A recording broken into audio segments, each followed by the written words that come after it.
তাই আমার স্ত্রীকে তোমার নেকলেস দেওয়ার কোনো অধিকার নেই। ওকে যদি নেকলেস দিতে হয় তাহলে আমি দেব। তাই এসব ফ্রডগিরি বন্ধ করো। আর দ্বিতীয় কথা, যার পকেটে পয়সা নেই ঝনঝন আওয়াজ করা তার মানায় না।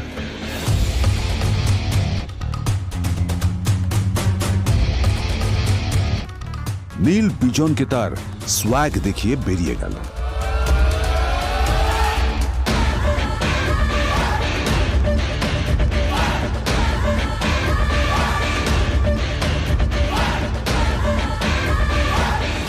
আদ্রিতার রাগে গজগজ করছিল।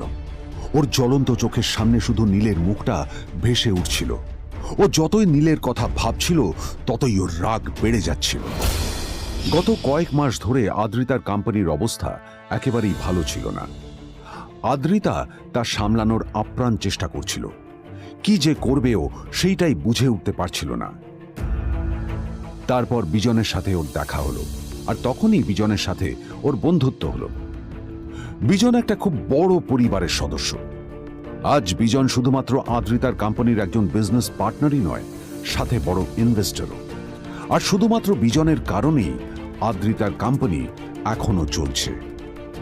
এই কোম্পানির সমস্ত লস বিজনই বহন করে এবং আদ্রিতারও ওকে তাই খুব প্রয়োজন। বিজনের সাথে বন্ধুত্ব করা আদ্রিতার পক্ষে সহজ কাজ ছিল না। অনেক কাঠখড় পুড়িয়ে আদ্রিতা ওর কাছাকাছি এসেছিল। সবকিছু ঠিকঠাকই চলছিল, সবকিছুই আদ্রিতার প্ল্যান অনুযায়ী হচ্ছিল, কিন্তু নীল আজ এসে সবকিছু নষ্ট করে দিল। জাস্ট কি দরকার ছিল বুঝতে পারছি না। কি দরকার ছিল নীলের বিজনকে এতগুলো কথা শোনানোর? এবার বিজন আমাকে টাকা দেবে কিনা সেটাও জানি না, আমার কোম্পানিতে ইনভেস্ট করতে চাইবে কিনা সেটাও বুঝতে পারছি না। কি করব?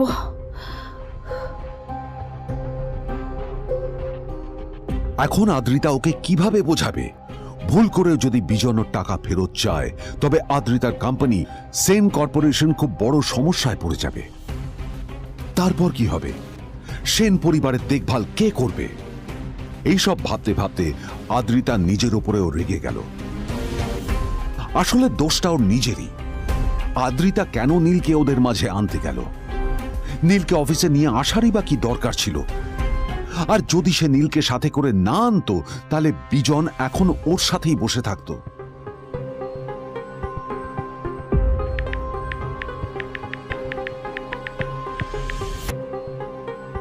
প্যামেলা, আমি মিটিংয়ে বেরোবো, আমার চেঞ্জটা একটু নিয়ে এসো প্লিজ। Thank you. আর অন্যদিকে সেন কর্পোরেশনের অফিস থেকে বেরিয়ে নীলের খুব ফুরফুরে লাগছিল।